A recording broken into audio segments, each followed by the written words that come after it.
Hello, everybody. Welcome to the Judgemental Mind podcast. Today, we're talking about a very special movie because I recommended it. I'm Julien, your host. Here is Sebastian. Hi, guys. And Hugo. Hello, guys. And today, we're talking about a movie called Sorcerer. Tonight's movie isn't about heroes. It's about men who've already lost. They lost their country, their money, their souls, their heart. In Sorcerer, 4 fugitives take a job that nobody would accept. Drive trucks full of unstable nitroglycerin through a jungle that wants them dead. One bump, one spark, one mistake, and they disappear. Directed by William Friedkin, again in the podcast, at the peak of his power, released the same week as Star Wars and destroyed by it, this is cinema as its most physical, most merciless. The question isn't, will they survive? It's, do they deserve to survive? Anyway, what do you guys think of this movie? Well, I will start with it. It was a very nice surprise. I didn't know about the movie at all until you told me about it. And it was a superb movie, a movie that smells good, nostalgia of a nice movie from this time. And I really like the story, really like the way it was shot, really like the simplicity of it, but at the same time, the visceral story and so many things to say about it. But for now, I will say, yeah, great movie, great story, simple, but very powerful. Very effective. What about you, Hugo? I haven't seen the movie when it was released, and all. Because you were not born, maybe. 77, I was just born. But Okay. anyway, I could have. It was the same year's release than Star Wars, and I can assure you that Star Wars, I've seen it 100 times. And maybe I don't know. It was really the same week than Star Wars, and maybe that's why it was a disaster. Well, it's a completely different movie. It's not optimistic. It's a very very intense movie. It's not great entertainment like Star Wars. It's not escapism. Yeah, but the movie it didn't work. It was a disaster. Well, if you have a choice, you go to the movie theater. Which one am I gonna watch? The movie in space with lasers and stuff, or the guys in the jungle sweating and dying? Yeah, it's a great movie, and I really think if Star Wars wasn't released the same week than this movie, it could have be a success. It was it's considered it's a legendary movie now.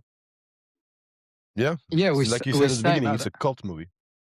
I'm surprised that I didn't hear about this movie before, and I can understand why. But at the same time, you have a Roy Scheider inside, so normally that's a movie. I think the thing incredible in this movie is the smell.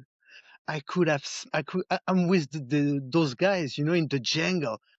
I'm sweating with them, it's. We spoke about this, Sebastian, last time. Where you said we could smell it in there. Yeah, it's the opposite of a green screen.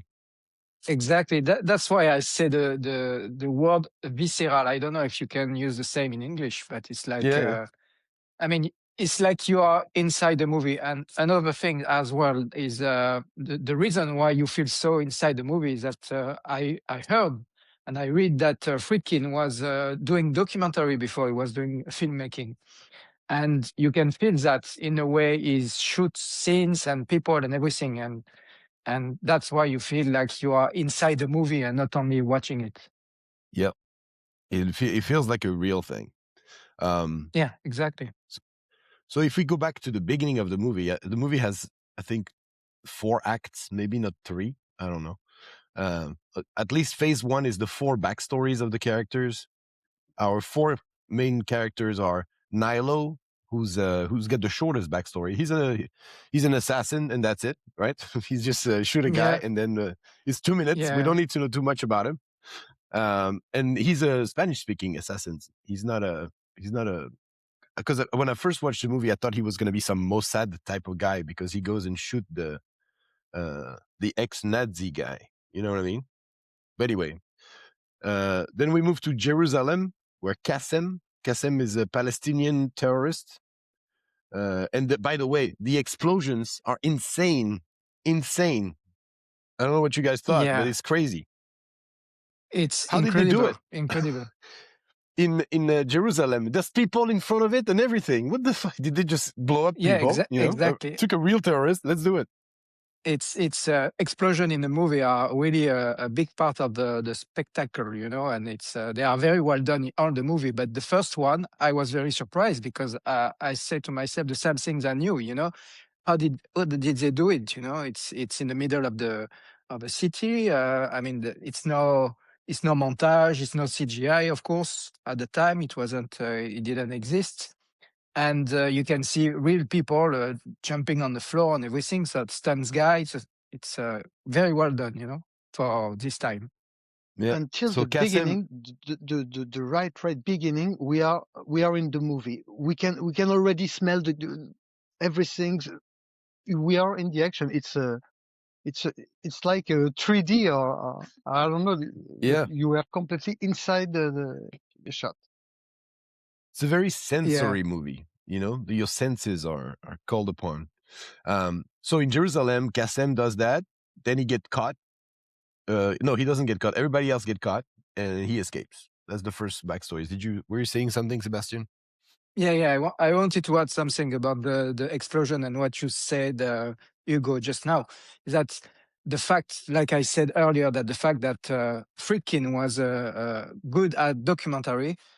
When you see the first time Jerusalem, you don't feel Exactly. you don't feel Yeah. It's yeah. I you didn't think you about it. feel exactly like like they are taking the actor, they are putting the actor in real life, and you Yes. film the actor. It's not a scene, it's not a studio, it's not some cast people that are here to fill the void and everything. No, it's real. It's filmed in a real conditions. That's why it's so powerful, and you feel you're inside the movie so much. Yeah, it feels like the real world. There's people walking in the street. Nobody looks like they're just extras on the side or actors. Exactly. It's pretty intense. And by the way, that sequence of Kassim being the Israeli forces trying to catch him and stuff, it reminded me of One Battle After Another a little bit. He's the bomb specialist, and they're trying to get him, like the scene with Sensei, if you remember. Yeah, It reminded me of maybe a that a little little bit. bit. I mean, Oh yeah, I remember. Then we very move well. to see, yeah. Oh yeah, you haven't seen the movie still. Yeah, not yet. no, Okay, he was feeding his dog, so that's right. Then we move to Paris. Victor, who's a wealthy banker, he's accused of fraud. And we see him with his wife. She's a loving wife. She loves him. He loves her. She buys him a watch. So that reminded me of a little bit of Pulp Fiction. Also, the watch. Maybe what is he going to do with it? And he has to leave because his brother-in-law. He asked his brother-in-law to talk to his father-in-law to get more money or some guarantee or whatever. And his brother-in-law shoot himself. So he leaves immediately. He doesn't say goodbye to his wife or anything, and he disappears and go to the jungle. Anything about that? yeah. An important thing to mention that all this part was in French. I mean, that's part of the presentation of the different characters. So it was interesting to see some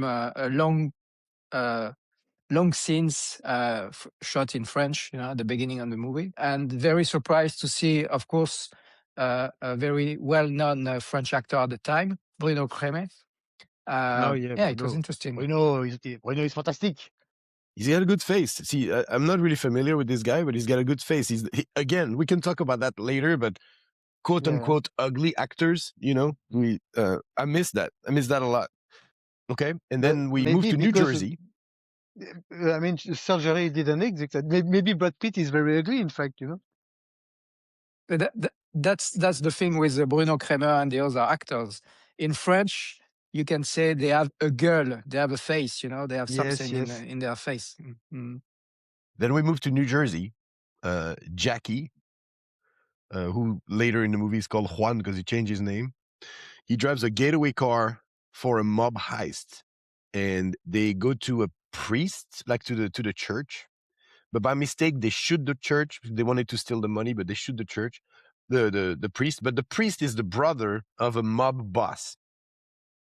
So they escape and they have a car crash or whatever, and we see another scene where the mob boss, who was the brother of the priest that they shot, say that he wants to find him and he'll do whatever it takes to make him pay for what he did.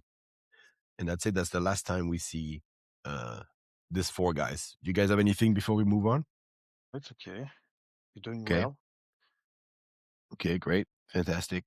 So the next step, we are in Porvenir, which is a big difference from the four little vignette stories we just saw. Yeah, the I think transition is it's brutal. It's cruel. Yeah. Yeah, I think the first thing we see is a little bit of the town, like it looks like hell, and then we see Roy Schneider wake up, and it's horrible. You don't want to wake up in that place. He's all sweaty already. He goes put water on his face. He's all skinny. I think he's skinnier than he was in the scenes before. Yeah. I mean, they look like I shit. think it's They look like they suffered. Yeah, exactly. And he has a T-shirt that he's wearing it since 1 year with the same T-shirt. You know, he's dirty. He's waking up in a room where there is I don't know, 15 or 20 guys living on the same place. It's literally hell on earth. You know. And it's important to note that they didn't move to that place. By the way, it's a fictional country. They never say what country it is. They just talk about the city. It's Porvenir, if you want to call it a city. It's a bunch of shacks. They are on the same level as everybody else there. They didn't move there with money or power or anything. They want to be forgotten, so they can't be too over the top, like, oh yeah, I can do this and I can do that. They are really the lowest of the lowest. They're extremely poor, all of them. I don't remember if we see any of the other characters first, but maybe we do. We know that an oil well that's about 200 miles away explodes, causing a massive fire. I don't know if you guys remember the fire, but it's an insane explosion again. Insane. A series of explosions everywhere and people burning, and it's it's crazy. It's incredible. Yeah. And I love that scene when they go to try and find the dynamite. They have to cut through the jungle to get to the little shack where the dynamite is. Yeah. But the dynamite is sweating. It's bad. It's very tense when they touch it. You know, when the guy has it on his finger, remember, he's got it on his finger. He steps out and he flicks the drop of dynamite and it explodes on the ground. One thing I forgot to mention is they go back to the town with some of the bodies of the people who died, and the town attacks the people. Do you guys remember that? Yeah. I think it was I think it was clever shots because you don't see the bodies burn to a crisp, you know, but you can feel it because they are wrapped with some plastic, transformed plastic, and you the can people. hear it. Yeah, you can feel the pain in the people taking the bodies, and despite the fact that you don't see anything, so it's pretty brutal. And it shows you that this sequence is extremely intense. Because you are with the soldier on the truck, and you feel the crowd coming to want to try it. Great, well done. And it shows you that the people over there, they have their own justice. You know, it's not there's no laws or anything. They kill the soldiers and everything. But this village, they need the oil well to work. Because if they don't, the village dies. That's one of the arguments they will use later to say, hey, if you come with us, you will save the village by, extinguishing the fire. Yeah, because basically everyone is working for the oil companies. So. Yeah, the whole thing exists only for that. So in between, we see stuff like Juan. We're gonna call him Juan now. He goes to the bar and what does he eat? It's a slice of bread with butter. That's his food, right? Yeah, can I say something about that? That we say earlier that everything was dirty and humid and everything. There is a scene when Raw Scheider is ordering some food, and the guy behind the bar is putting a plate in front of him, and he takes the cutlery and is washing it on his shirt, before giving to him, So yeah. that's how non-hygienic and dirty this place is, you know. Also, there's another thing we didn't say is that this town has a lot of Nazis in it. They're Yeah, at people least two. speaking Yeah, German, and that guy is definitely a Nazi. And they are here to escape, the same as the American and the French and the Arab guy. They're all here to be Yes, forgotten yes. about and survive. You know, so that's a really, really weird town that you don't want to be there. Eventually, we move on to the company offers a massive payout and legal citizenship, because that's what they want. They also want the legal citizenship, because we didn't talk about the fact that the cops, when he's in the bar, the local cops, they come and they harass him, saying that he's not a real citizen because he doesn't speak Spanish, and they take him to jail or whatever, and they take all his money, and then they tell him, when you make $30, we take 10. So he's being racketed. You know, he's got no rights. He can't complain because obviously he's illegal. So he really wants citizenship of whatever country that is. So the company offers that if the 4 drivers are willing to transport the nitroglycerin across those treacherous jungle terrains. And there's a montage scene. I don't know if you guys remember the montage scene to find the truck drivers. No, I don't remember. Yeah, Anything that you don't remember? Sebastian, do you remember anything special about that scene? yeah. We talked about it, and it was funny because there is the Palestinian guy who is driving, who is testing the car, and at one point there is a child in the floor, and he doesn't want to stop, you know. So the child is taken away by someone at the last moment, but he doesn't want to stop, and the guy who tests him say, "You are a son of a bitch," you know, and he doesn't say anything, you know. He look at him like he want to say, "Yeah, if we are transporting some nitroglycerin, you know, I don't want to take the risk to stop to something, to anything, you know." Also, some of the stunts, so I'm going to call it stunts because it's not natural. When you see those trucks going over those bumps, for realism, they have people standing in the back of the truck, and those trucks, they brake hard sometimes. And you see the people flying in the back of the truck.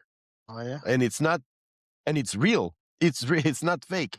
Those guys, they must have hurt themselves. It's brutal. There's two soldiers dead in the movie for the shots. There's two dead. For what shot? No, I don't know the shot, but two people died during the shot of this movie. So it's not Well, common. I'm not surprised. It's only 2. Okay, not bad. Two right away, but the one after from sickness and everything, it's maybe more. Yeah. Then we have Nilo, Kassim, Victor, and Jackie. They're selected for some reason, they have to build their own trucks. So they have like a graveyard of a bunch of trucks. And then we have another montage, which is the A-Team montage that Sebastian and I we spoke about. Yeah. Yeah, it was a good Hugo, one. you remember in the A-Team, every episode they had a montage in a barn trying, like, putting armor on a truck? No. L'Agence Tourisque. Yes. The A-Team. The A-Team, they would always like weld metal to a truck or a tractor, and that would be like a short montage of like 30 seconds, 45 seconds to make a tank. Okay. Yes.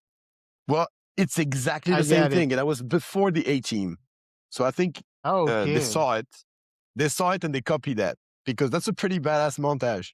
They do. Yeah, and you have a fucking nice music as well, you know. We will talk about it a little more, but there is a good music all along the movie by a group called Tangerine Dream. And this montage, particularly with the music, it's very good because it's announced what will happen. They need to build some 2 trucks and for dangerous mission. But except 2 or 3 moments, the music is quite discreet, because I think you wanted us to really be in some scene. You know, when there's an explosion, there's no like big score, Hans Zimmer, and no, it's very, very discreet. Yeah, it's not an epic movie. They want you to hear the jungle and the mosquitoes and everything, you know? They don't want you to just hear music. So they built those 2 trucks, one called Lazarus, that's what's written on it, and the other one is Sorcerer. Sorcerer looks like it has teeth at the front, and they're ready to go. But what happens before they leave? Anybody want to talk about that? No, go ahead. Nilo, the assassin? Just to talk about the Yeah, track, but I felt it later. But it's that you have few movies where you can feel that in this case the truck is a member of the team, is one of them also. You feel sometimes pain for him as well, you know. And it's like a runaway train. It's like the Spielberg movie Duels. Yeah, I was gonna say Duel also. Yeah. Yeah, you can feel that it's really part of the scenery that is a member of the cast. Well, the design of them make them very easy to remember, especially Sorcerer, and also the movie is called Sorcerer. Yeah. In And the role also, of Andy Serkis is playing Sorcerer. yeah, and also, I mean, for this very visceral story and very dangerous, I mean, the trucks are like an extension of their lives, you know, and they have to protect it and they have to be in it, and despite everything, they will cross the difficulties and everything. So that's why the trucks are so important. Yeah. I was at some point in the movie, I was wondering, shouldn't they have taken something else than a truck? Maybe a light car, you know? Why did it need to be a truck? I'm not sure there's a reason for it. Maybe a motorcycle would have been better, you know? No, We know honestly, why. when you see that what's going to happen later, no, you should have leave the dynamite there. Nothing Well, can have done the job properly. Even no, you just move them. It reminded me this sequence in Lost, the series. You know, I think in season 2, someone is playing with a dynamite and he explodes. You just can't touch it. No, it's sweating, guys. because they explain why it can't be a helicopter. There's a scene explaining, oh, no, we can't do it with the helicopter. But they don't talk Yeah. about like a Jeep, you know? A Jeep would probably have been better. I don't know. I think one of the main reasons, I don't know if you remember, when they pack the nitro at the back of the truck, they put a lot of sands, you know, to make some soft Yeah, to place absorb. under the. Yeah, exactly, Yeah. to absorb, and a lot of sands around. So I don't think a Jeep or nonetheless a bike could have made the job. By the way, that scene where they load the trucks with there's a rope and a pulley, and they're like dragging the boxes. Like, guys, I would have done differently. I wouldn't hang that thing. You know what I mean? I would hold it with my hands or something, but I wouldn't hang it on a rope. That seemed a little dangerous how they did it, you know?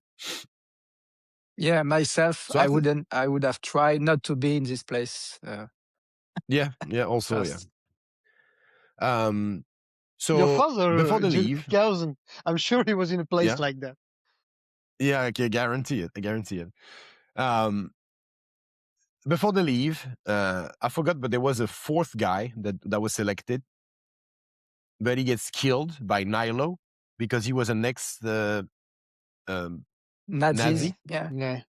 So and he took for his some place. reason, Nilo is like, oh, if there's money, I'll do it. So, all right, great, easy guy. And then they're on their way. They go. What's the first obstacle that happens to them on the phase 3, which is the journey? A bridge. I think it's the bridge. No, there's 2 bridges. There's 2 trucks that go on the same bridge. No, there's 2 bridges. One suspended. I think it's the same. All right. Sebastian, you want to chime in? Yeah, I mean, it's a little bit confused at the beginning, because you see This movie is one shit. truck. We can't be Yeah, sure about fucking. Yeah, Where's let's Ryan wrap Reynolds? Thank you for listening. This is the end of the podcast. Yeah, at the beginning, it's a little bit confusing because you see 2 of the men inside one truck, and after you see the two other men in the second truck. So you don't know if they are together. And after No, you you do know. understand that. Because really? the first to go there is Lazarus, right? With Roy Schneider in there. And he goes to the thing first. And he passes. You don't know how he passes. And then Sorcerer arrives and they look. There's a note. He left a note saying, "Good luck with that bridge." So it's the same bridge. Yes. Exactly. Yeah. Yeah. See, you guys should have watched the movie instead of like whatever you guys were doing. Yeah, you mean Sorcerer or Red Notice? Yeah, Because Red Notice. I was confused. So it is the same bridge. It's just that Lazarus passes okay, but I think Lazarus also damages the bridge when they pass. That's why he leaves a note. Like, good luck, guys. Because there's kind of a competition between them, because if the other truck dies, they get all the money. Like the money is for whoever the survivor is, you know?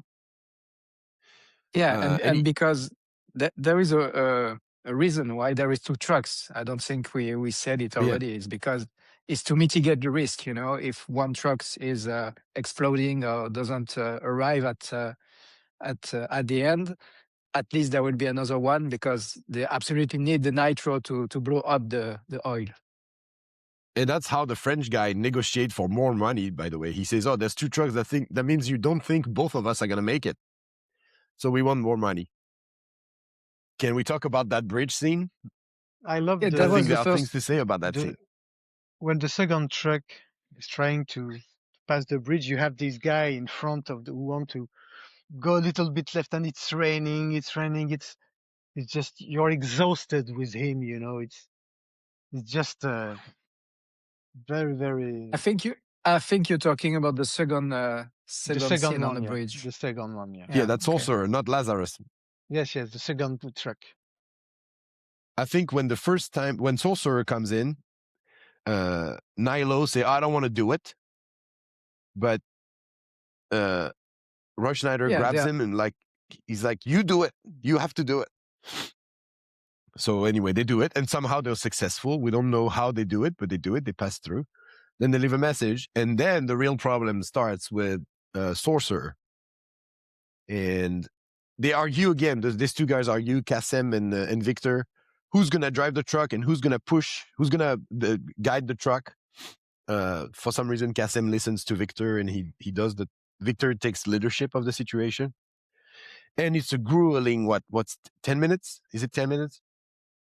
Yeah, The scene? maybe less, but it's very tense. Yeah. Yeah, you want to describe the scene, Sebastian? Yeah, basically you have Bruno Kremer, Victor, which is on the front, and he's guiding Kassim driving the truck. And it's, of course, it happens so many things, you know. At one point, the front tires is going into a hole, and of course there is some a big vibration on the truck. So it's very tense, you know. Friedkin take his time to film everything, you know, to have some big shot on some part of the truck, and you can feel the tension because, of course, at any time, you know, the truck can just have a vibration enough to explode, you know. And at the same time, the guy is in the front, always guiding him. So yeah, I don't know how long it lasts. Maybe at least 4 or 5 minutes. But you feel it. You know, you feel the difficulties, and you don't want to be in this place. You know. And the lighting, the blue light with the smoke, and the rain. That's the insane quantity of water falling on them. It's an incredibly tense scene, and I felt wet. I felt gross watching it. You know, I felt like them. They don't even care about the rain anymore. They're just super wet. Okay. So sorry to interrupt, but you are talking about the second bridge. Yes. Not Yes. the So first let's one. talk Okay, I was about the second. It's more interesting, actually. You know? Yeah, the of first one is course, very of short. course. Yeah, it's very short. Okay, yeah. I was talking about the first one, but the second one is incredible. For me, it was one of the best, most intense scenery filmed on the movie. I mean, how did they do it? You will tell us because you had some info about that, Julien. But I saw that it was incredible. You know, the amount of everything is perfect in this scene. You know, the amount of rain. It's like you feel it because it's like you're really inside. It's not a montage or anything. You can feel the weight of the truck on the bridge, which is balancing and everything, and it's so tense. And it's yeah, like you said. Now I understand. The scene is about maybe at least 10 minutes, and you can feel every second of stress and everything. It's a Yeah, and perfect scene for me. there's no visibility. You just see Yeah, the rain, the truck, and the bridge. That's it. That's it. It's just yeah. really, really close shot. And they never let you Suffocant. relax, because when he grabs the winch, remember, he grabs the winch from the truck to go and put it around another tree so they can pull on it. You can see that the foundation of the bridge are attached to a tree, and you can see the tree moving. You're like, oh no, the tree's gonna break too. He's gonna make the bridge fall. It's a nightmare. At some point, you think he's gonna like drive over him too. He falls in between two of the planks, and he's like, stop. And you see the truck coming in, and you think the truck's gonna like drive over him. Remember that? For them, I wish the dynamite explodes, and it's over, guys. It's over. This pain is over also, the dynamite explodes. And there is also something, very contrast between the first bridge and the second. In the first bridge, you feel some tension, but you have the victor, which is guiding the other one, is quite relaxed. It's daylight, there is no rain.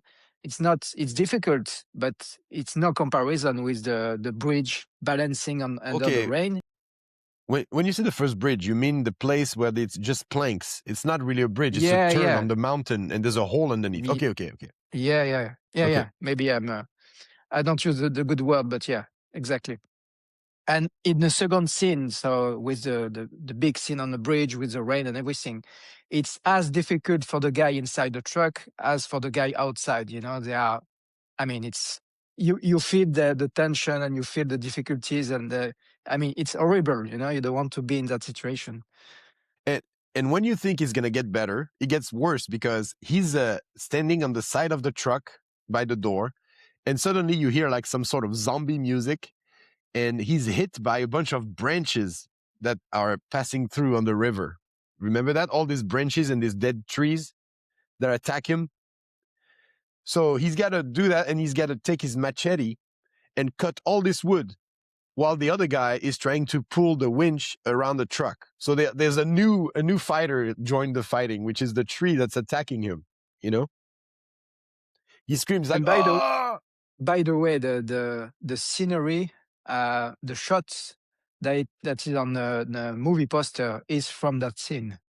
Yeah, because the hero of the movie is Sorcerer. It's the name of the movie too. Yeah, but I think it was the visual was very powerful. When you see a truck big like that on a small bridge like that, balancing on the side with a guy in front under the rain, it's like wow, a very good visual for a movie poster. Yeah, those trucks are amazing. I think we already spoke about this last time, but there are scenes where you see the truck passing through the jungle, and those are trucks, they are huge, right? But you see they are nothing. They're just like a little toy car going through this giant vegetation around them, and it's barely wide enough for the truck to pass through and stuff. But do you guys want to know how they did the bridge scene? Yeah, go ahead. Yeah, I'm curious. Yeah. Well, so the bridge, you don't see it because you see rope, but inside the rope are cables, metal cables. So they made the bridge specially for the movie. And the rain, so it rained like crazy, and they had to change their equipment to make sure they could film under this type of rain and stuff. But the night they decided to do it, it rained, but not enough. So they had some pumps that would pump the water from the river high up, so it looks like rain. So they added more rain to the rain. That's why it's so wet. And there were like a bunch of stunts coordinator and all that stuff around the bridge. But most of what we see, the truck is actually passing through that bridge, even though it's not a bridge that's going to break at any time. It is actually happening. The truck went from one side of the river to the other side of the river. So it happened for real. It's incredible. So that was really incredible. Yeah, that's insane. To do this type. Yeah, go ahead.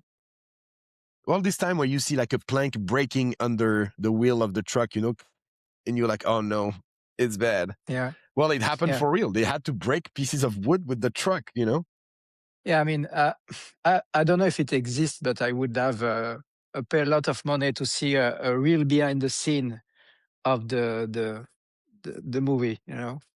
How they did that.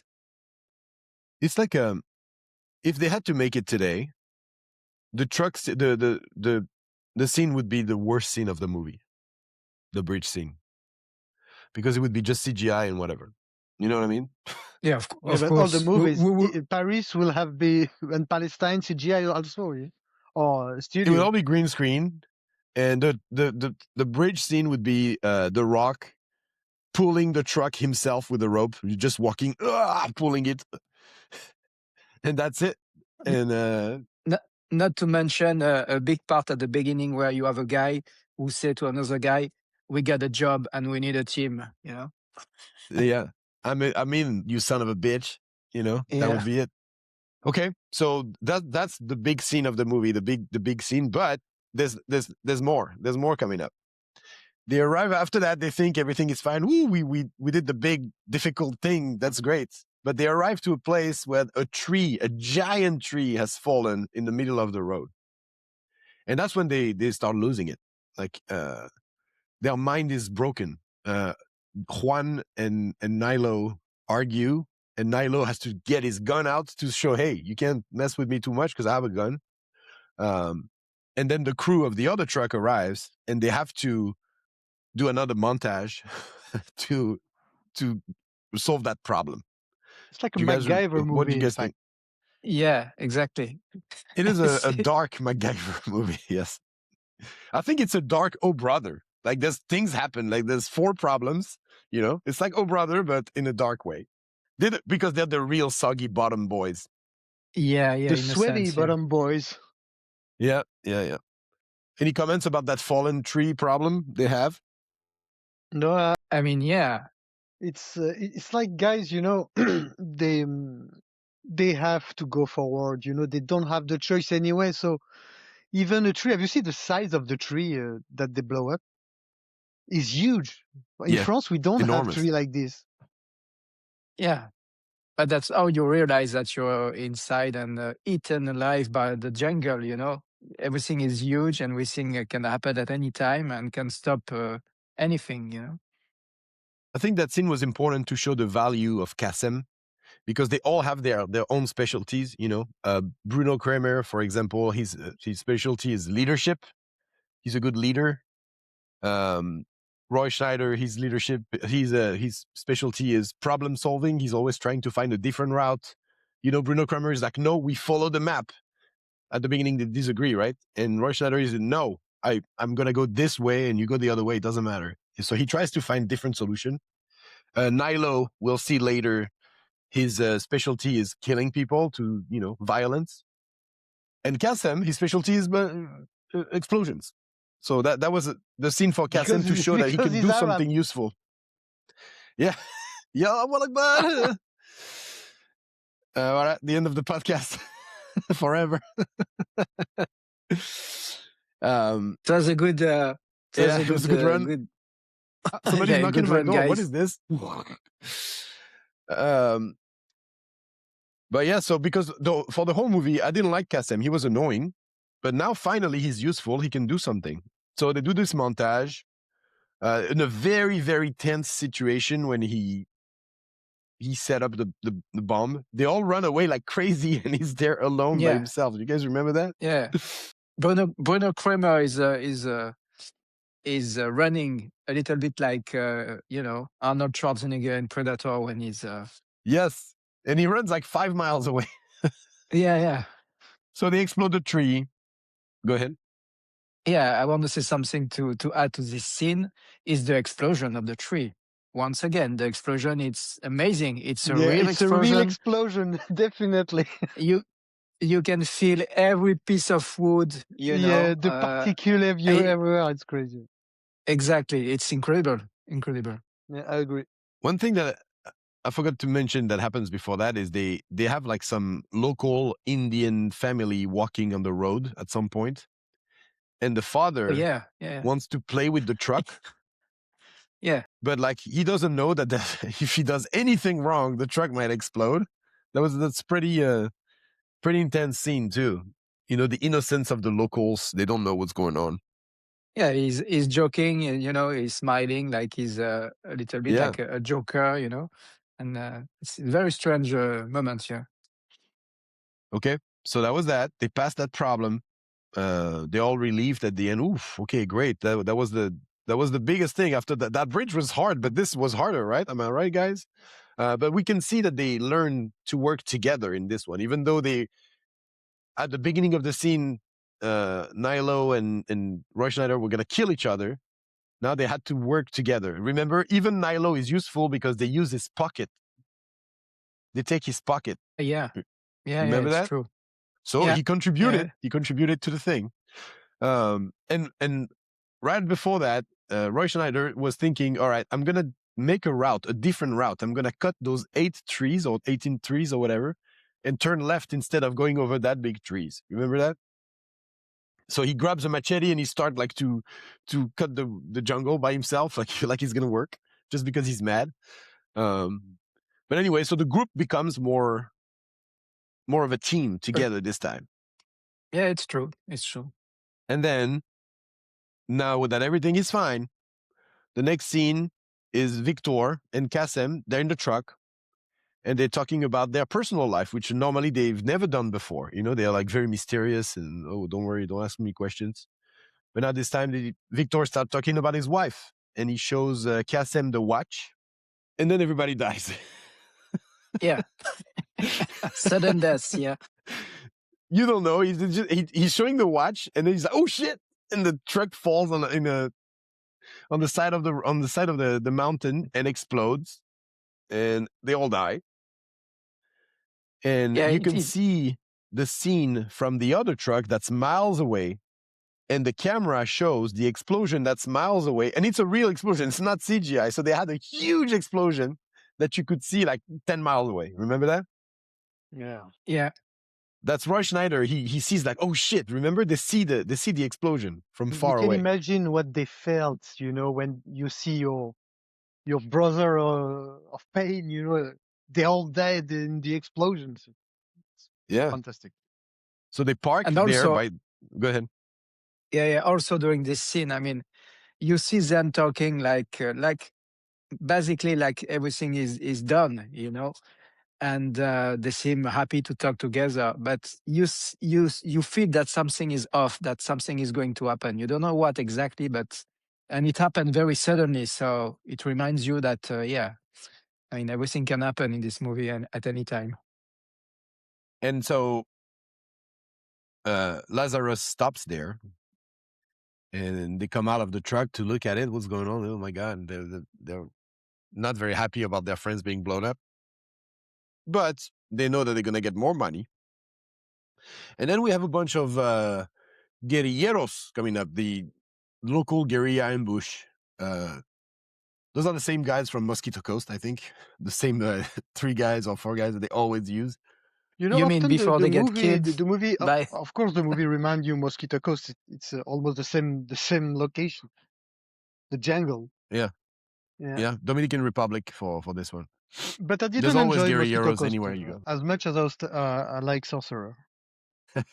Thank you for reminding us. Mosquito Coast was not a great movie. So the guerrilla guys come in, and that's when Nilo. I don't understand why he didn't say, "Hey, we have nitroglycerin. If you shoot, we all die."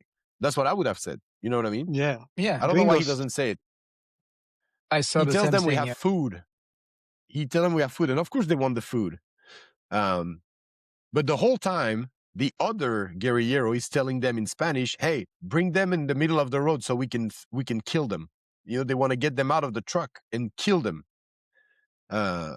So like, there's no hope to escape. Like you can't just comply with them and give them what they want and survive. They're gonna kill you anyway. And Nilo, who's a Spanish speaker, he understands that, because remember, we know that Roy Schneider doesn't really speak Spanish. But Nilo understands what they're saying, that they're going to kill them no matter what. So what he does, he just kills them himself with his own gun. and Roy Schneider kills one with a shovel. That was a pretty hard scene. Do you remember that? Yeah, I shoot them on the back, like a coward. It's horrible. And he hits like 3 or 4 times, and you hear, horrible. And now you said But these are before, hard men. you said before that Friedkin was and he is like the documentary maker. Now you say it, you can feel it in that kind of sequence, you know. Yeah, it feels raw. It feels really raw. The And problem is, go ahead. Yeah, something interesting after that scene, you know, because Nilo gets shot and he doesn't die right away. And something you said earlier, the fact that more with the movie progress, you know, they become more of a team. At the end, when there is only 2 characters, Roy Scheider says, "Yeah, don't you die, motherfucker! Stay with me," you know, kind of scene. And you feel that they are good buddy now, you know, despite the fact that they don't like each other at the beginning because they had so much problems together that yeah, it's shifted the dynamic between the characters at this moment. Well, the way I see it is because they have nothing else in the world. You know what I mean? All Roy Schneider has at that moment is Nilo. You know what I mean? He's got nothing. Yeah, And yeah, that's yeah, it's interesting to true. note that he gets shot, so he's dying. And Roy Schneider is like, what are you going to do with the money? He's trying to keep him alive, right? Instead of just Yeah. thinking, I'm going to make more money. I don't need him anymore. He's not a bad guy like that. He's not a sociopath. You know what I mean? He's a good guy who did some bad stuff. So Yeah, but he's not that bad. He did some bad thing, but remember that at the beginning of the movie, the mafia boss want to walk in, and he's the only one who didn't have a gun. You know, he said at what moment that he doesn't have a gun. So he's a bad guy, but he has some ethics. You know. Well, that's what I'm saying. He's a good guy who did some bad things, and he just he's in hell right now because of what the bad things he did. So eventually, he's driving alone on this weird road. Those are like weird stalactite roads. What kind of roads are those? It makes no sense at night. It looks like the surface of the moon or something. You know, it looks like they're lost on a different planet. And he's starting to have hallucinations. He's delirious. Yeah, and the music at this moment is fantastic. So the whole movie, I thought the music was kind of like zombie movie music. You know, this weird electronic tempo. Dong, dong, dong, dong. And the music really is helpful in that scene because he really looks. What does he remember? He remembers, I think, everything about the movie. Like it's a recap of the movie. Yeah, there is some a flashback, like a psychedelic trip. You know. Yeah, he remembers New Jersey, his buddies. You can see that he's good because his buddy who died in the car, he remembers him a couple of times too. He's sad about his friend, you know. And he's getting closer to the burning hell that is the fire at the plant. And then eventually the truck doesn't start anymore because he jumps out of the truck and he's like, "What the fuck? Where are you guys?" And he's starting to talk to nature and stuff. And when he gets back into the truck doesn't start anymore. So that's it. Lazarus is done. It's over for Lazarus. It's the end of the scene for Lazarus. So what does he do? Instead of like he looks at the odometer, right? And he looks like, "Oh, we are only 2 miles away from the place I was supposed to go." Instead of walking and telling the guys, "Hey, come back, guys! There's nitroglycerin truck over there, 2 miles away." Jump in the Jeep. He grabs the nitroglycerin. But we don't know that he does that. We just see it later, the next scene. He goes out of the dark. He's all dirty and he looks completely crazy.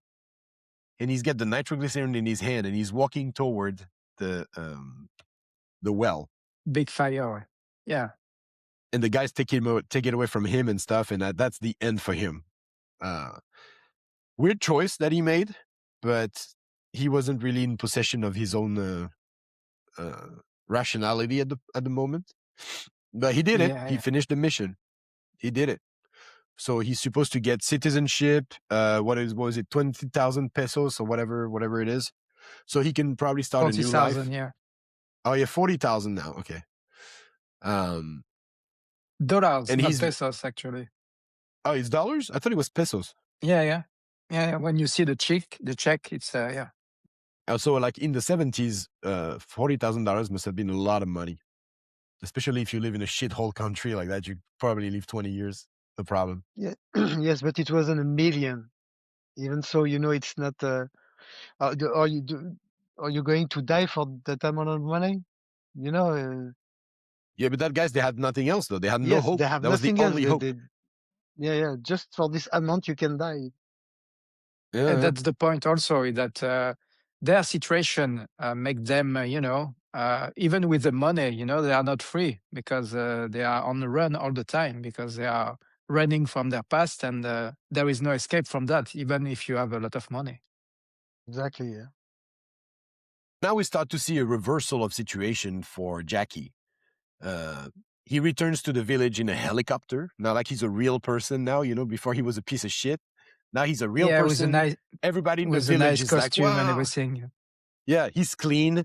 Everybody in the village is greeting him. They're happy because he saved the village. That's exactly what happened that they said at the beginning. You're going to save the village if you kill this fire. He's in the bar. He's having a drink. He looks at the woman who's in the bar and he wants to dance with her. And you're thinking, wow, okay, maybe this movie has a good ending. Maybe it's gonna be good for the good guy because he was a good guy, And then the scene stops and you see outside, and there's a car with the two mob guy from the beginning in New Jersey. They found him, and the camera pulls out, and you hear one gunshot, and then that's it. The movie's end. Yeah, and screen And goes to black. you can see in that moment, just before the last sequence with Roy Schneider, that is completely knocked out. He's exhausted, and it's not acting; it's real. You see, Yeah. his face. He's just he can't do it much more. Can't do much more. He's bruised. Go ahead. Yeah, you see his face is bruised, and you see his lips all cracked up. He has some white face. I mean, you can feel that he went through a lot only by looking at his face. And another thing as well is, I don't know if you noticed, but the guy who is coming out of the car to kill him is the same guy who helped him to escape from New York. Who gave him a way out. Yeah, that's his friend. His friend, but remember, his friend said he tells him, "Where am I going?" And his friend is like, "I don't want to know. I don't even know." But he knew. You know what I mean? He's the one who sent him to disappear, but he knew where he was going. But anyway, the movie ends, and so there's no rest for him. All he had was a drink, a little helicopter ride, and dancing 2 minutes with a woman, and then he's dead. So that's what he won. What do we think about this movie, guys? Me, I enjoyed it, and it's not gonna be in my top 20 right now, but it was really intense to watch it, and you really feel. I can tell you, yeah, it is definitely in my top 20. Yeah, for sure. It goes for me. It goes with the Deer Hunter and all these other kind of movies like that. Yes, I understand, and for Sebastian, it's Mosquito Coast, and for me, it's gonna be another movie. So Sebastian, it's Mosquito Coast and Red Notice. Yeah, both together. There's one. I usually I'm watching Red Notice just after Mosquito Coast. I love it in this order. And the actors, the casting is just fantastic. I don't know for you, mean but from Red Notice? Yeah, yes, I agree. of course, The Rock. But every actor, even Roy Schneider, I think for me it's his best performance. I don't remember a movie where he's that intense. Well, he's pretty intense in Jaws too. Yeah, there's some sequence with Bruno Kremer in the jungle when they are arguing. I can swear that they were about to fight during the shot. It's too bad that Bruno Kremer is a French actor because he's really good. I'm sure the rest of his career was just like shitty French movies about people having dinner and talking about. He's extremely famous in France. He's very what famous. Good movies did he make? He did the Commissaire Maigret for It's very, very famous in France. It's true. Wait, It's only in Okay. France, yeah. yeah, only in France. No, But he but did a that was movie. probably his He, biggest movie ever. I don't know, but he did a movie.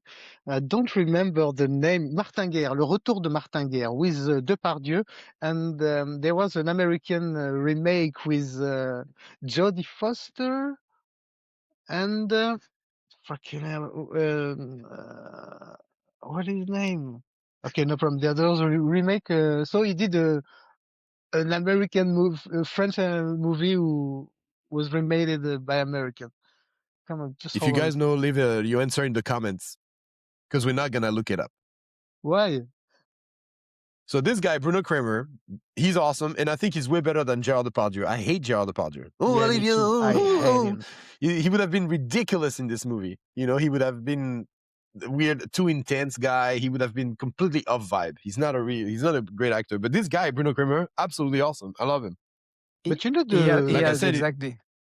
it wasn't supposed to be him. The role was for Lino Ventura. Oh, really? Okay. I love Lino I don't Ventura. really remember much about Lino And Ventura. Roy Schneider, it was supposed to be Steve McQueen, but they both refused. Yeah. For diverse reasons. Yeah. But because they didn't want to be in the jungle for 6 months, sweating and having diarrhea And for yeah, you know 3 that weeks in a row. Friedkin got the malaria during the shot. I'm not surprised. It's The- the, the- the- divine punition, you know, for what it done to the crew. As far as I know, the actual filming production was double the time they thought it was going to be because everything went to shit. Everybody got sick. Roy Schneider got diarrhea for 3 months. Same with Bruno Kramer. Everybody got super sick. Yeah. They went over budget. The studios were like, oh, hey, dude, bro, you can't spend that much money anymore. It's just a movie in the jungle. So they had a lot of problems. And then the final problem was, oh, shit, Star Wars? What? What is that? A Yeah, small the movie science was fiction doomed from the movie from beginning. Yeah. You know, it's a remake from a French movie, huh? Yeah, I've seen the French movie, and I prefer Sorcerer by 20 times. Yeah, of course. With Yves Montand and Charles Vanel. And they, This by the is- way, they did a remake, a French remake of the French first movie, The Salaire de la Peur. They make they did another movie, I don't know, 3 or 4 years ago. It was absolutely Are horrible. you serious? Yeah, I'm serious. Yeah. You know Oh the my God, so title? we have another...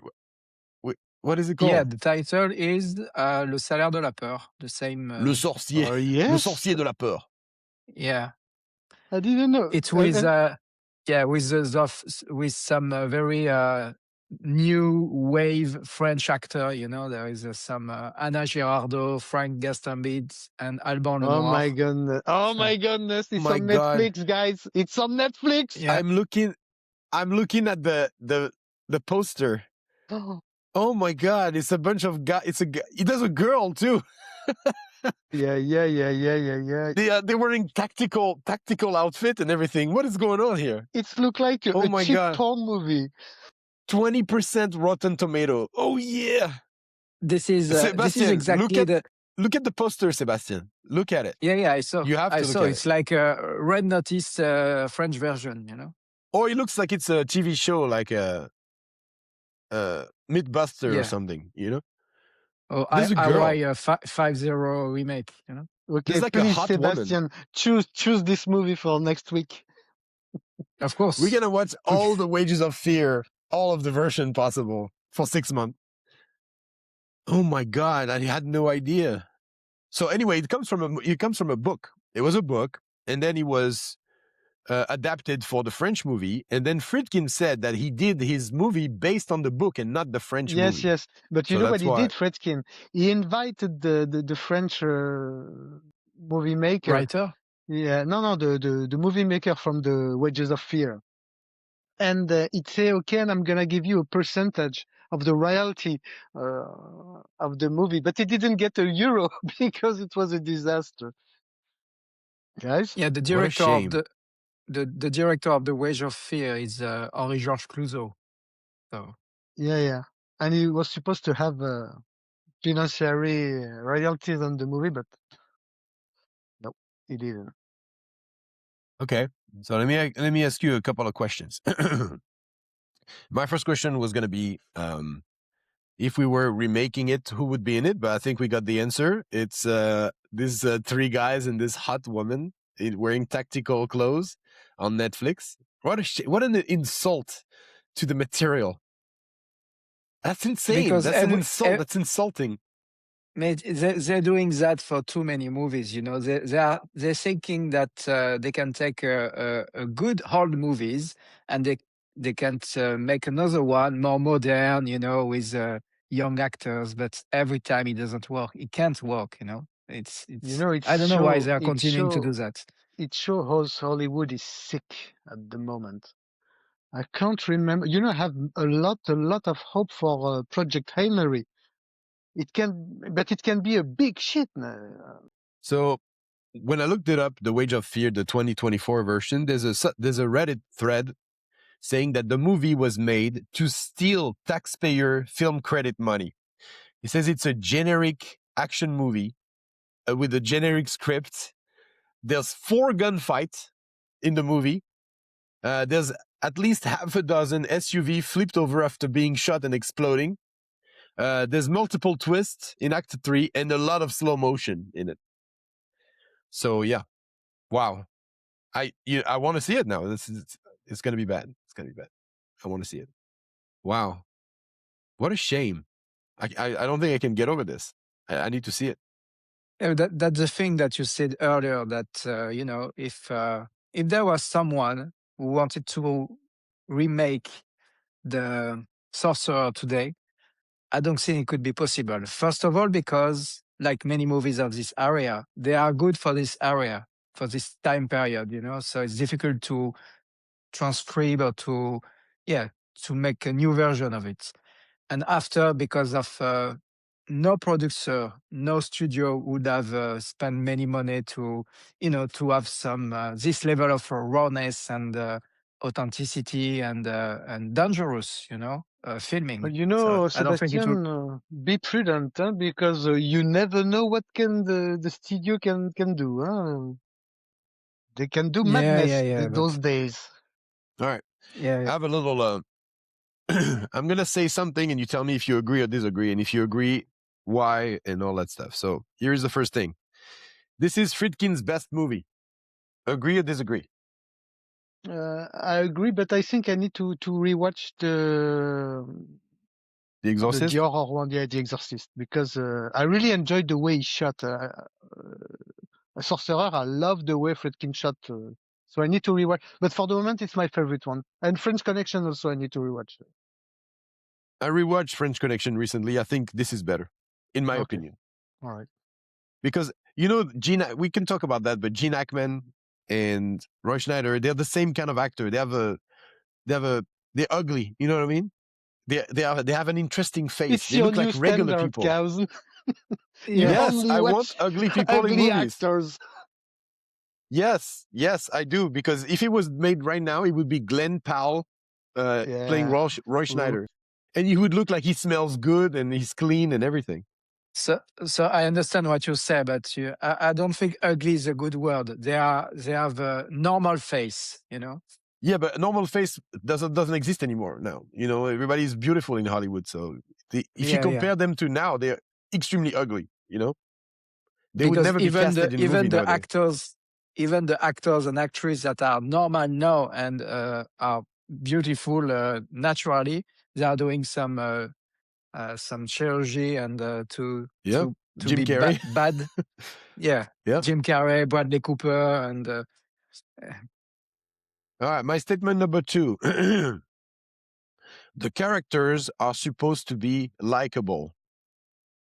Yeah, agree or disagree? Yeah, definitely. Yeah. You agree? Yeah, I agree, because you have no choice. You know, it's so visceral. You know, you are so inside the movie that it's like you are with them. You know, so you have to, and that's the part as well that that's the reason why you have 4 characters, because you can identify to one of them. You know, and even if you know that they did some bad, even if you know that they did some bad things in the past, you have to be with them. You know, because they are in hell. you know. Yeah, So but you have that kind of movie. You always are with those characters. It's like movie about Le Bagne, Papillon. You don't know what yeah, they have done, but it's so hard. It's so i- you you have feelings for them. It's so intense, so hard in their bones, in their so yeah. yeah, I it's think true. It's true. there's a scale of being likable. Like Nilo, he's a bad guy. He's an assassin. He killed people, but in the end, he's useful by killing the bad Yeah, but you guerrilleros don't guys. hate him. When he's shot, I was like, oh, shit, sorry, brother. You Yeah, me you too. But Kassim, I don't care at all. I hated Kassim because he's a terrorist. He blew up a place with a lot of people and stuff. He's really bad. I understand what you mean because it's are true we that talking about I think American War anywhere? Kassim he's a terrorist. He indiscriminately kill families and children and stuff. So he's not like Nilo. Nilo kills bad guys. After we don't know, the the way that link Roy Schneider with the mafia. We don't really know what he has done. Huh? Well, then after him, you have Roy Schneider, who is a gangster, a little gangster, but not a violent gangster. He's a thief. He steals stuff. Um, and then at the top, you have Bruno Kremer, who's just like a white collar criminal who made some fraud business, but he's not a violent or dangerous guy at all. You know what I mean? So I liked Bruno Kremer more than any other character in that movie. Me too. Yeah. Okay. yeah, My I would say my favorite character is Roy Scheider because I mean he's the main character more or less, and his resilience and the way he's acting. I mean, he's a good character and he's amazing play by Roy Scheider. So yeah. and you can identify with the psychological problem at the end when he's got the hallucinations and all that stuff. Of course, Right? That's my life every day. Of course. Yeah. You wake up and you put water on your face. Okay. My next thing, the slow beginning is essential. So the 4 vignettes of the 4 backstories that we see, are they essential to the movies, or could we started the movies right away in the jungle? No, if we Did start we need to today, know it the will be in people? the jungle. When they start the trek in the movie, when they start the trek, an hour of the movie, an hour. Yeah. So during an hour, he's telling you a story uh, about the guy. So an hour, the movie will have So you started think 10 minutes, 10 minutes after the beginning. we needed to know their backstories? It's classical from the 70 and 80 movies. The introduction were very, very long. And it's good. I mean, you have time to discover the characters and to feel, Yeah. to have feeling for them. Because in 10 Exactly. minutes, you don't know anything about guys. Yeah, I mean, exactly. if it was remade You right need to now, have a it starts Ryan Reynolds in a helicopter landing in the jungle. That's it. no. Before that, you have Ryan Reynolds living in a cabin in the woods alone, and the CIA or FBI is coming to him and say, "Oh, we need the best specialist or nurse to do a job." Oh no, I'm retired now. Oh please, this kind of scene. Yeah. I wonder how the remake, the 2024, starts, But I don't think they spend a lot of time explaining what happens to the 4 people. The hot woman who's a model before or something. And I don't know. Statement number 4. Modern movies could not make this movie again. I mean, not Hollywood. Hollywood, not anymore. I think we talked about it, Julien. I think there is one director and one actor that could actually make a kind of movie almost like that. I think it's Iñárritu with Leonardo DiCaprio because they did that a Exactly. little The bit. Revenant. Yeah, exactly. I was thinking Exactly, about this exactly. movie. Yeah. That It that was the last one. that's the closest. That's the closest thing, in my opinion, that an actor, a director, could make a movie like that today.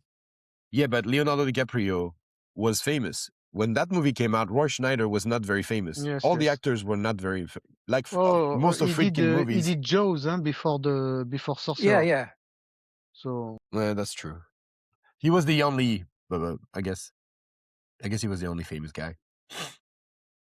Okay. Bruno Next Kremer was statement. very famous in région parisienne. Yeah, in La Coupienne. Next statement. It didn't fail because of Star Wars. It failed because it was depressing. I'm not sure. I think Star Wars, because the movie is intense. You know, oh, I don't, because it was a disaster. It should haven't been done a disaster, this movie, you know? Even if it's not a big success, should have done well, huh? No, Star Wars completely vampirized the cinema during a full year. But that's the point with all the movie from 70s, 80s, and even 90s. There were so many good movies Yeah, coming out definitely. all the time that you have so many small movies that were out at the same time that you didn't hear about because there was so much blockbuster and big movies around, you know. Yeah, you can remember that. I think about just two movies right now: Shawshank Redemption, a disaster; Fight Club, a disaster. So it's a part of this cult movies, you know. When it's a disaster at theater and a big success after, it's kind of the story for Shawshank. It's completely part of the legend of the movie. You know, I wish I could buy a toy of the trucks. Because I would definitely buy the toy like Sorcerer and Lazarus. You know, they transform into a robot or something. Transformers, but Transformers. Maybe you can print it. A Sorcerer edition. Yeah. So no, Transformers Sorcerer edition. Sorcerer is definitely a Decepticon. Oh, you can make a remake of a mix between Transformer and Sorcerer by Michael Bay. You know? Michael Bay, yeah, that would be awesome. Yeah, with Nicolas Cage and you know, Shia music LaBeouf. from Alan Silvestri. You know, yeah. Shia LaBeouf in playing the Roy Schneider role. Yeah, that'd be awesome. He's not playing anymore. All right, so I don't know. He's in the news at the moment because he did some crazy stuff. He fought somebody in the street or whatever. He's pretty embarrassing. All right, guys, do we have anything else to say about this movie? We've been on for about an hour. Go ahead. Yeah, I think. Yeah, Hugo. No, please, Sebastian. Oh, I was gonna say I think it's a wrap. You know, just to say that. I mean, in my opinion, like I said in the beginning, the movie is great. Fantastic. I didn't know about it before you told me about it, and I will sure remember it. And to answer the question earlier, because I didn't answer, I think it's definitively in my top 50 movies of all time. You know, so I think we need to come up with like a standardized like top 100. You know, for the podcast, just top 100. Yeah. Okay, it's definitely my top 100, and I would even go to top 30. Not top 100 for sure, honestly. Not 30, I don't know. And I want to finish with a Friedkin interview, a sentence that he said almost about the shot. Almost everything that could go wrong physically did go wrong. But we romanticize movies like that, you know, like movies that were a disaster to make because they feel more authentic than movies that happen in a Netflix warehouse somewhere in front of green screen. You know what I mean? Great movies, they have a cost. And the cost is it sucks. It's hard to make, you know? Shitty movies are easy to make. That's why you can feel that when you watch the movie, because you feel everything, you know? And you understand why it was so difficult to make. The exception is Waterworld. It wasn't a disaster, Waterworld. It was a disaster to make. No, but they get their money back. It wasn't a success. They got their money back. Waterworld was a success financially? Are you kidding? No. But for them, it's a disaster, Kassim. Imagine you put $100 million, but it cost the movie, but maybe it didn't cost the merchandising, the action figure. So I don't know. You mean at the end they didn't win? They didn't win a lot of money, but they didn't lose. Maybe they lost with the merchandising campaign. You know, the movie cost $100 million. I think they get a little bit 3 more. times. Yeah, sometimes it's that is the problem. Hollywood's it's 3 times. Yeah, and it's not if it's not they cancel everything now. Yeah. Whose turn is it next week? It will be It's a- mine. And Oh shit! It's gonna be Mosquito Coast again. 2. no, Shit, the it's gonna be three. Mosquito Coast all. No, What is it? the Netflix French version. You know, Can we it will be can we Côte take a d'Azur, movie Côte that we d'Azur. already took? Can Sebastian choose another time Mosquito Coast? If It's he wants gonna to be be, kicked out of the podcast, yes, he can do that. It will be Azure Coast. You know, He would be fired from the podcast. Azure So, Coast. Sebastian, are the you going li- to reveal life- your next movie? Life, it's entropy. You know, so the next movie, so for the next week, it will be A Simple Plan, a film by Sam Raimi with Yeah, I remember. Billy Bob Thornton and Bill Paxton. Okay. I'm excited.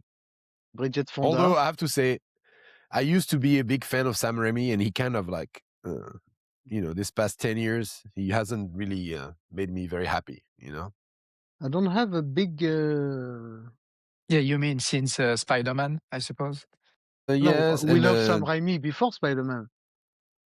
No, I mean, we after. stopped loving him. We stopped loving him after that, He, and now because he's completely sold out to Disney and stuff. I heard his new movie is not too bad. The one with Rachel McAdams. Yeah, me too, yeah. But the movie they did before, it was supposed to be good, and I didn't enjoy it. I don't remember the name. It's an horror movie. I find it. Oh yeah, he did the Marvels, Doctor Strange. Oh my goodness, no, yes. please. Yeah, Disney. Oh my goodness. I'm gonna tell you right now, his best movie, Army of Darkness. That's it. There is no other. And 1, 2, 3. No other possibility. 1, 2, 3. But the third one is very, very special. Yeah, but very special. But the second one is very, very funny as well. But the second one is just a remake of the first one, but comic. The first one is serious. Yeah. And then the second one is a comedy. And then the third one is absolutely insane with time travel and everything. I love it.